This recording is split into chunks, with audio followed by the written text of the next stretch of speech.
Today we're going to be talking about this very cool modular synthesizer.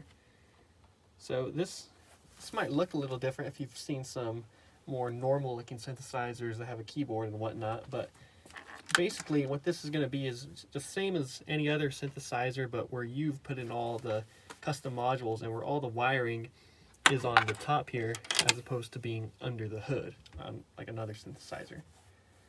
This synthesizer is composed of 16 different modules consisting of oscillators, low frequency oscillators, filters, and envelope generators.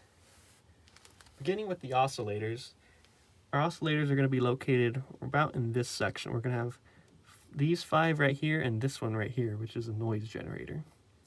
The oscillator is going to be what generates our basic sound, our basic waveform.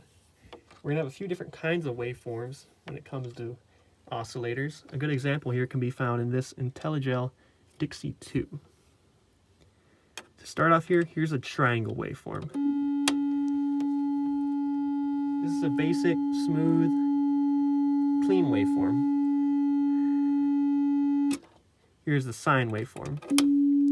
My bad, this is the smooth, clean waveform. The triangle is a bit toothier. Here's a square waveform.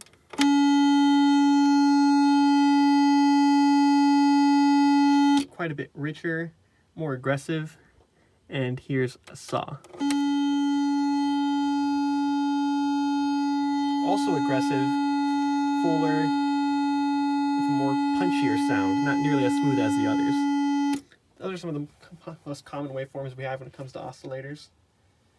That's a pretty basic sound. One of the next ways we can modify our sound is going to be through another part of a synth we call a low frequency oscillator.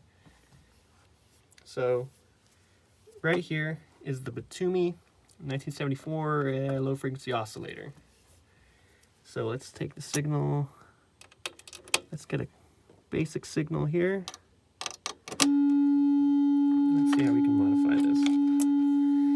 Go out of this oscillator into the Batumi.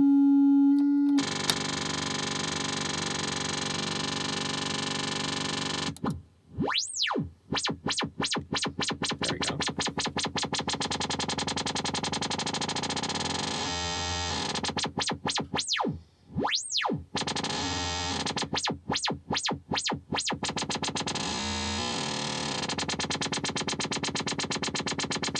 So essentially what our LFO is going to do is going to be able to modulate the sound. It's going to be able to give us rhythmic patterns. It's going to give us these sort of phase effects as we go between highs and lows, both in pitch and amplitude.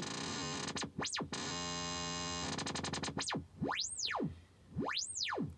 a very wide sort of siren effect there. The next way we can alter our sound is going to be through filters. A good filter we have here would be this A124 VCF5 WASP filter.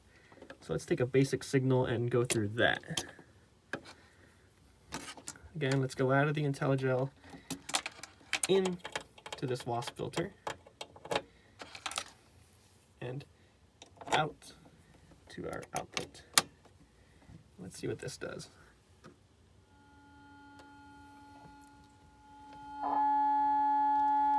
So filters are going to be composed of a few different parts.